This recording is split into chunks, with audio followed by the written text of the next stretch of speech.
медитация жасайық. Вдох, выдох, терең демалыңыз. Вдох. Көзіңізді жұмыңыз.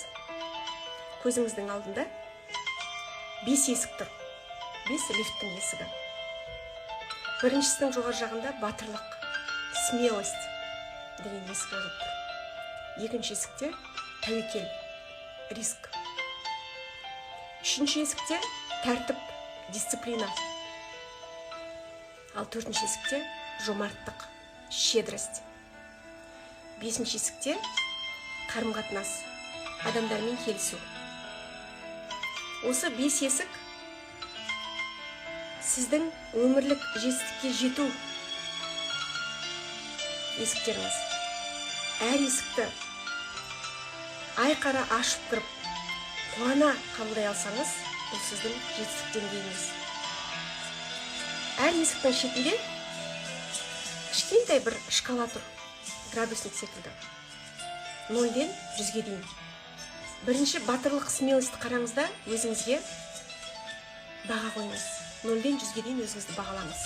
Сіздің батырлығыңыз, сіздің ішіңізде қайсарлығыңыз, сіздің қорқақтығыңыз қай деңгейде? 0-ден төмен болып кетсе, мен қатты қорқақ адаммын. Бәрінен қорқып тұрамын. Ақшасыз қалуға, күйеусіз қалуға, әйелсіз қалуға, бала туа алмай қалуға, бәрінен қорқам. Жоғардан, биіктен қорқам, аурудан қорқам. Туысқандарымнан айырылып қалам деп қорқам. Десеңіз, онда 0-ден төмен. Егер де мен батырмын, осындай кезде мен жарып өттім, осындай жетістікке жеттім, түннен де қорықпаймын, күннен де қорықпаймын, биіктен де қорықпаймын десеңіз, 0-ден жоғары қарай өзіңізді белгілеңіз. 100 бұл енді батырлықтың шырқаушығы. Сіздің шығар биігіңіз, шығар шыңыңыз. Өзіңізді белгілегеннен кейін екінші есікті қараңыз. Көзіңізді жұмып, терең демалыңыз. Вдох, выдох. Тәуекелдің есігі. Осының қасында да сізде бір шкала, градусник, өлшем тұр. Өзіңізді бағалаңыз. Тәуекелдік деңгейіңіз қанша? 0-ден төмен ба, немесе жоғары ма? Қаншалықты тұрсыз? 50-десіз ба, 60-тасыз ба, 70-тесіз ба? Қаншалықты тәуекелшісіз? Көзді жұмып, айға ұшып кететін кездеріңіз бар ма?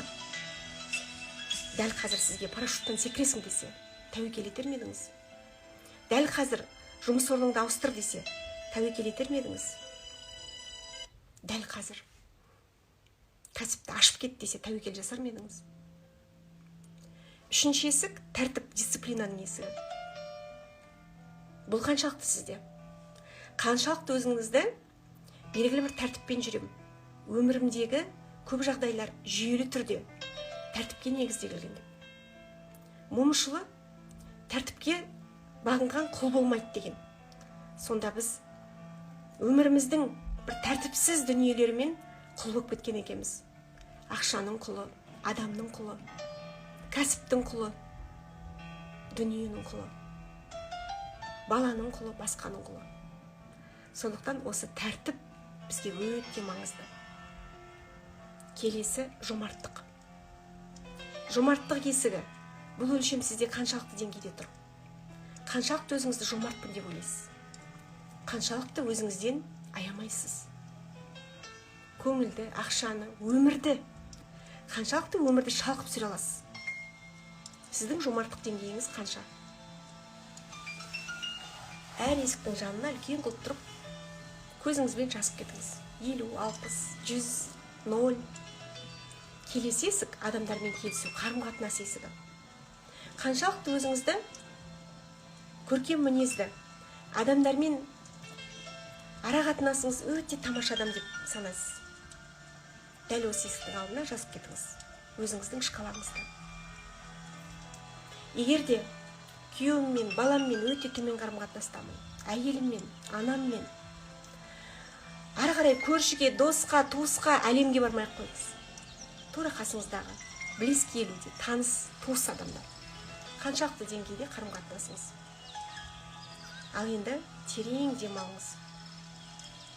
Алдыңызда осы 5 есік тұр. Ішіндегі ең жоғарғы бал алған, ең жоғарғы өлшемді алған есікке бірінші кіріңіз.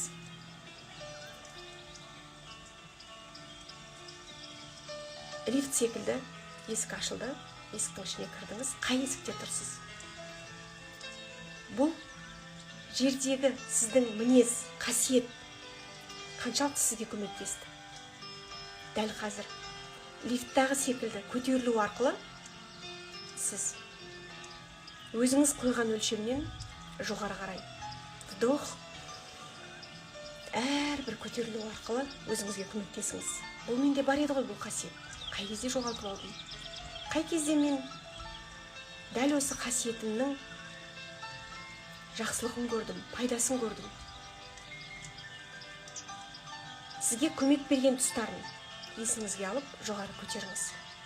Бұл қасиет сізді әлі де жоғары жетістіктерге, биікке апарады. Тоқтамай көтеріліңіз.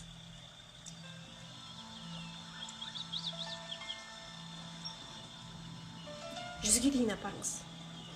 Және дәл қазір терең демалып, демалысыңызды тоқтатпаңыз. Лифттің ішінде осы қасиетті көтеру арқылы өзіңізге сұрақтар қойыңыз. Сіздің ең жоғарғы, ең керемет қасиетіңіз дәл осыған не кедергі?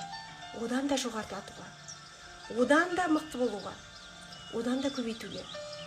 Ол сіздің батырлығыңыз болсын, тәртібіңіз болсын, жомарттығыңыз болсын, келісімділігіңіз болсын. Не кедергі? Сізде бар ғой бұл қасиет. Сіз оны ең жоғары бағалап тұрсыз. Тағы да көтеріңіз. Жауаптар өзі келеді. Көтерілу арқылы, демалу арқылы, тыныс алу арқылы, осы тұрған кабинаның ішінен, осы есіктің ішінен сіз 100 болып, 1000 болып шығуыңыз керек. Және сұрақтарыңызға жауап алып шығуыңыз керек. Вдох.